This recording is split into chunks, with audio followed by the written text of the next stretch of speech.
Breaking news tonight, coronavirus cases surging to over 1 million worldwide. And the staggering toll, roughly 1,000 people now dying per day in the U.S. President Trump calling governors who are pleading for more supplies complainers.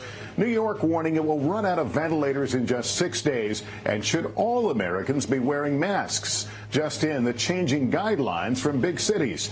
The desperation on the front lines. Usually these halls are very neat and empty, and now you can see there's patients everywhere because of this.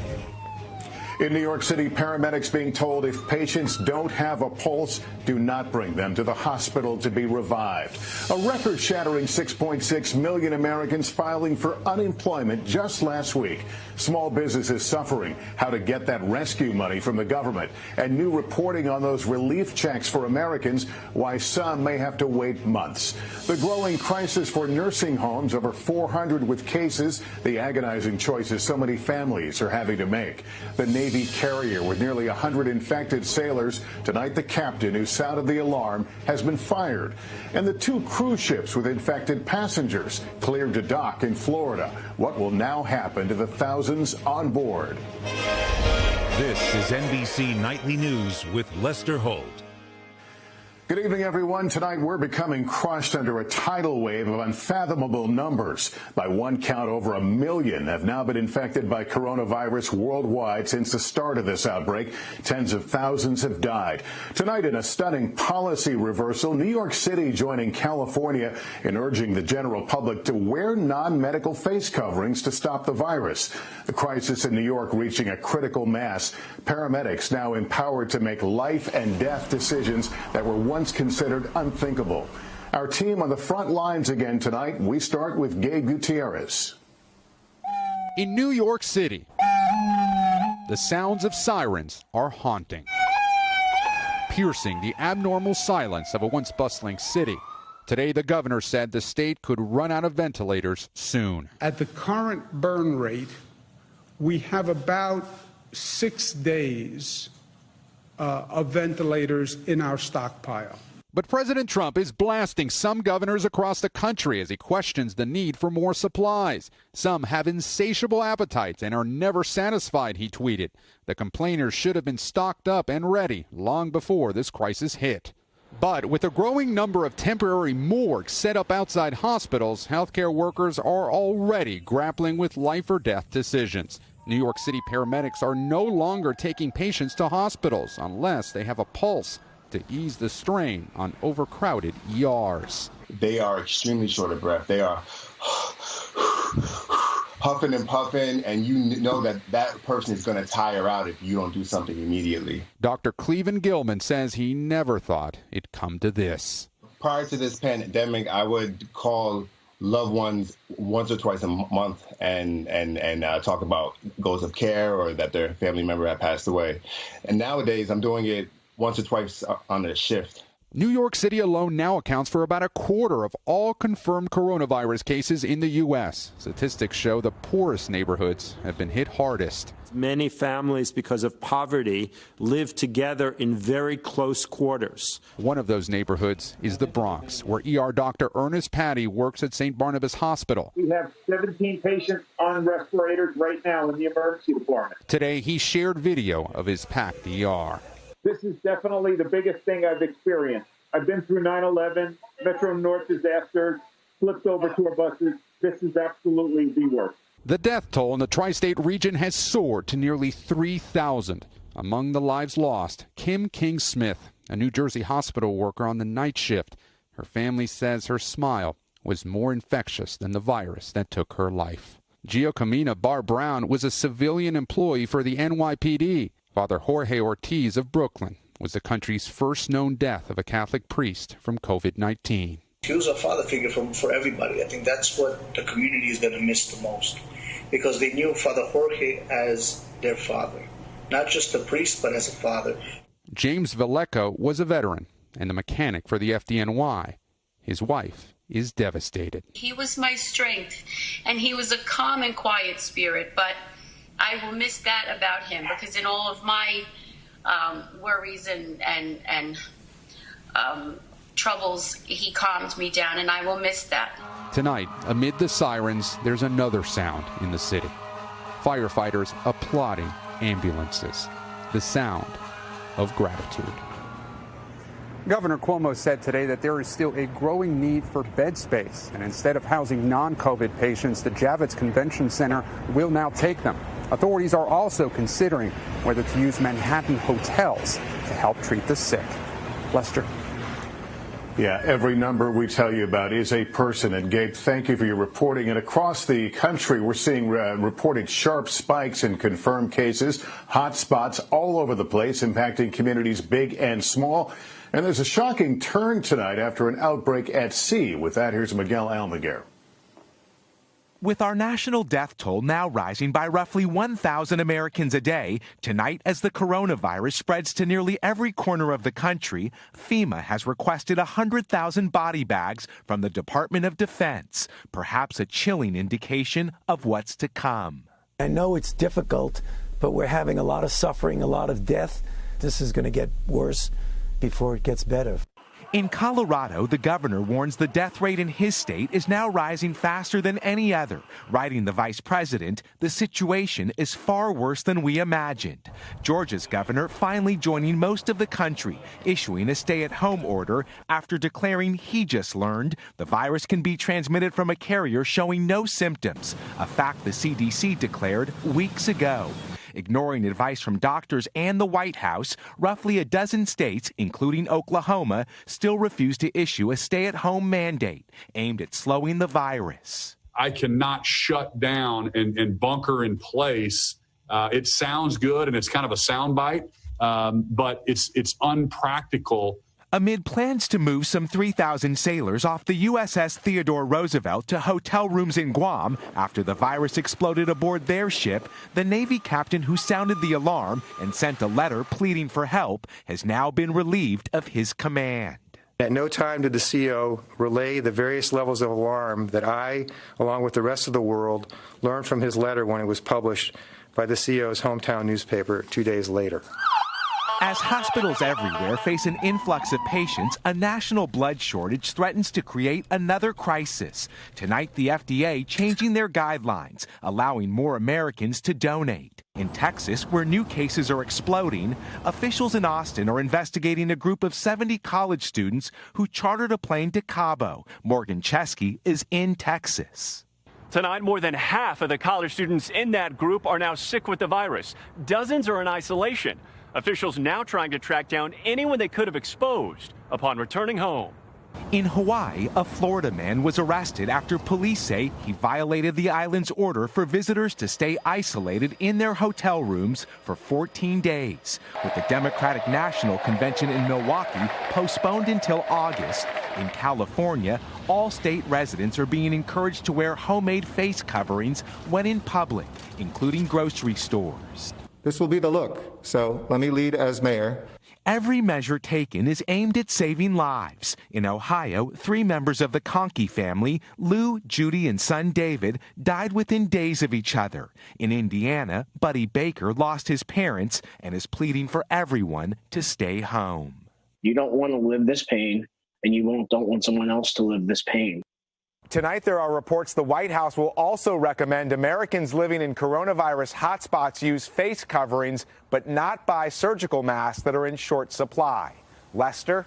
All right, Miguel, thank you. Now to the staggering toll on American jobs. Unemployment claims skyrocketing to unprecedented levels, with 6.6 million people filing in the last week alone. Here's Jolene Kent. Tonight, the U.S. economy is in free fall, and millions are desperate for cash.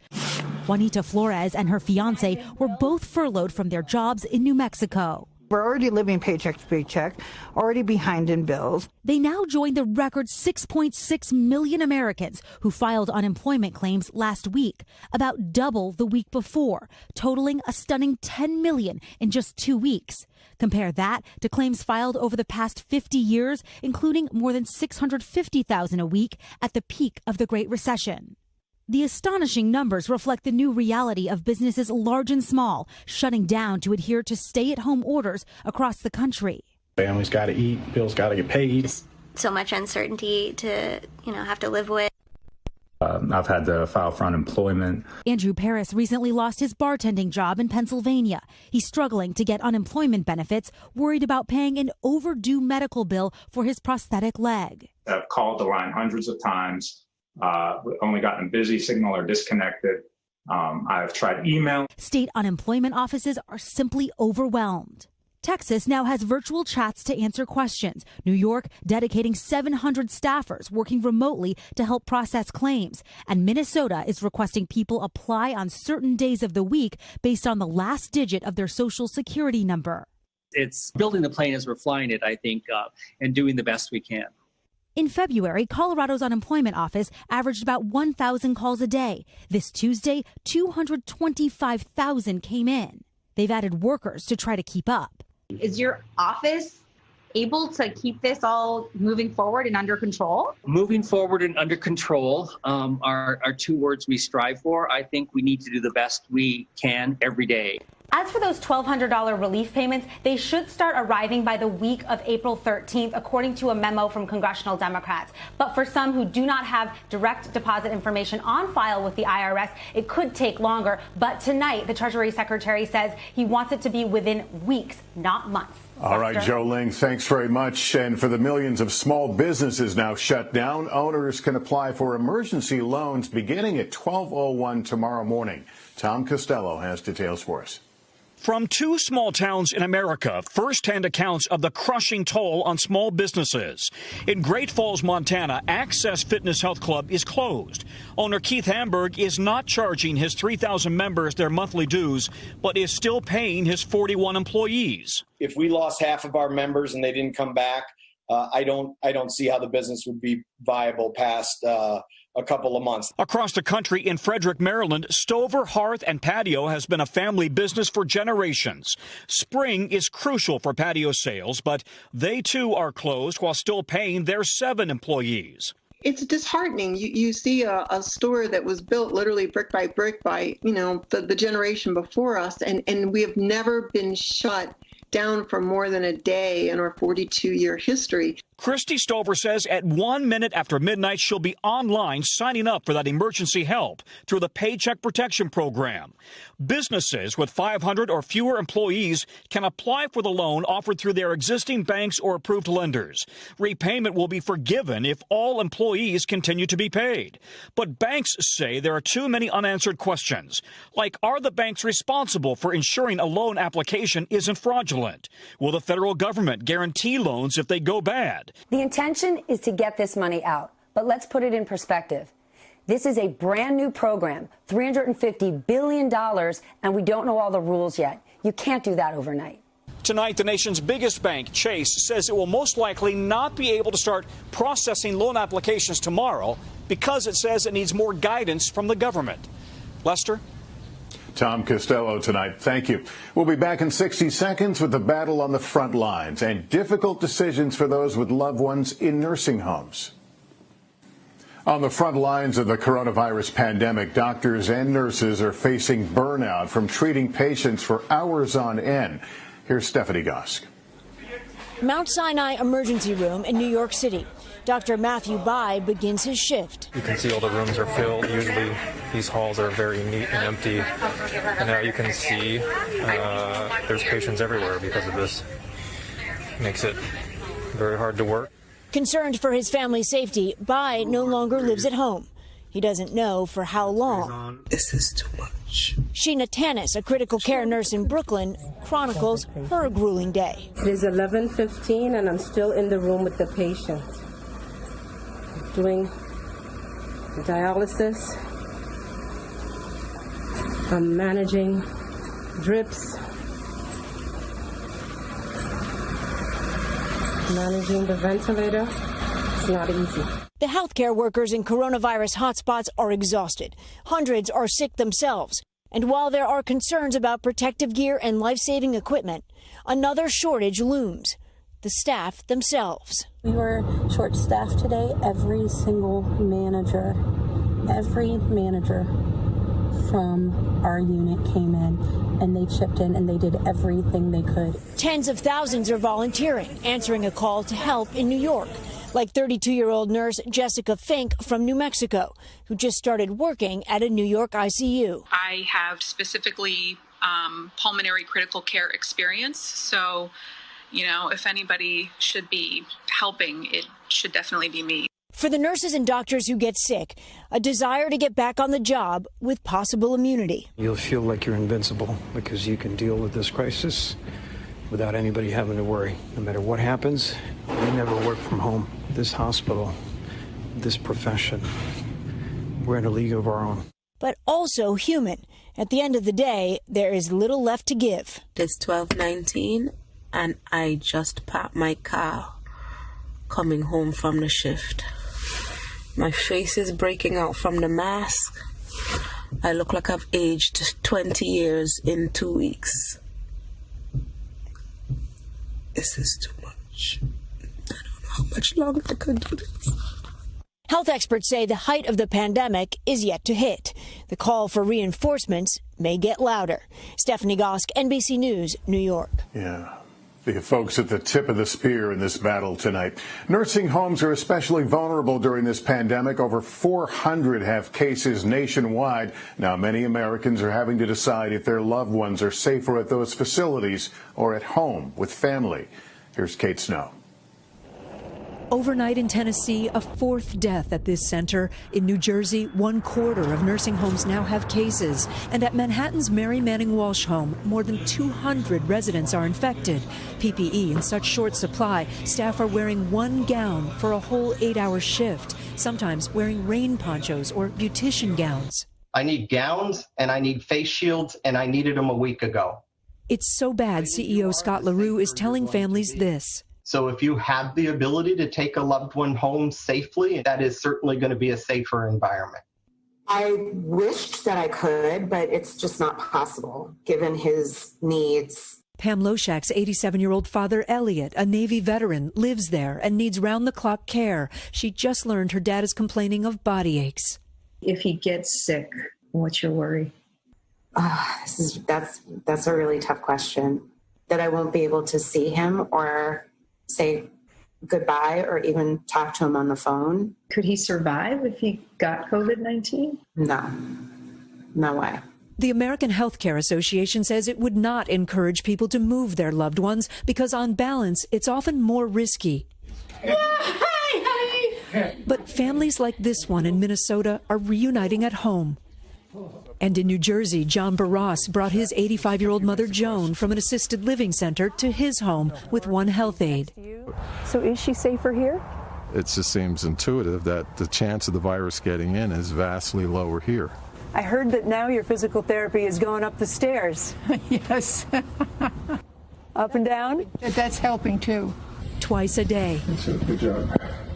And while Joan watches the Hallmark Channel, John works. He started a Facebook group to help other families facing difficult decisions. It's like, cherish your mother and father I'm just hardwired that way, so. I can tell that touches you. I'm blessed with the parents I had and the life they gave me. I miss a lot of the people there. They were fun to be with. But it's no place like home. Kate Snow, NBC News, Long Valley, New Jersey. All right. Up next for us tonight, cruise ships with sick passengers finally docking in Florida. But now what? After many days in limbo, 2 cruise ships with people infected with COVID-19 arrived in Florida today. Our Kerry Sanders is there. Kerry, what happens now? Well, Lester, late today, both Holland-American ships, the Zaandam and the Rotterdam, finally docked after 27 days at sea. Ambulances standing by to rush at least 9 critical cases, people with suspected coronavirus to the hospital. Dozens more in need of medical attention also taken to area hospitals. Among the passengers, 300 Americans, almost 900 foreign nationals. Tomorrow, charter flights begin to take those folks home. Not all will leave. At least 45 with suspected coronavirus will remain on board for treatment. Lester? All right, Kerry Sanders tonight, thank you. Up next, reunited at last, the amazing story behind the video we first showed you here last night. Finally, our Janice Mackey Freyer on the moment she'd been anticipating for 7 long weeks. Tonight, a reunion and a hug. 49 days in the making. My husband and I wanting to capture it on video for our son, who is 6, so that one day we can explain to him how our family, like so many families around the world, is navigating this pandemic. For us, it started late January, when I traveled to Wuhan to report on what was still then a mystery virus. The streets here are unusually quiet. That's when the restrictions started across China. There are hundreds of Americans. In mid-February, I left for Japan to follow the crisis there, then the UK. Returning to China and 14 days of quarantine. 2 months into what's now a global crisis, China showing signs of coming back to life. Officially, the number of cases is down, though there's skepticism that the numbers are right. But for one family, it has come full circle. And tonight, we are at least complete. Janice Mackey-Freyer, NBC News, Beijing. Safe at home. Great to see. That's Nightly News. I'm Lester Holt. Please take care of yourself and each other. Hey, NBC News viewers, thanks for checking out our YouTube channel. Subscribe by clicking on that button down here and click on any of the videos over here to watch the latest interviews, show highlights, and digital exclusives. Thanks for watching.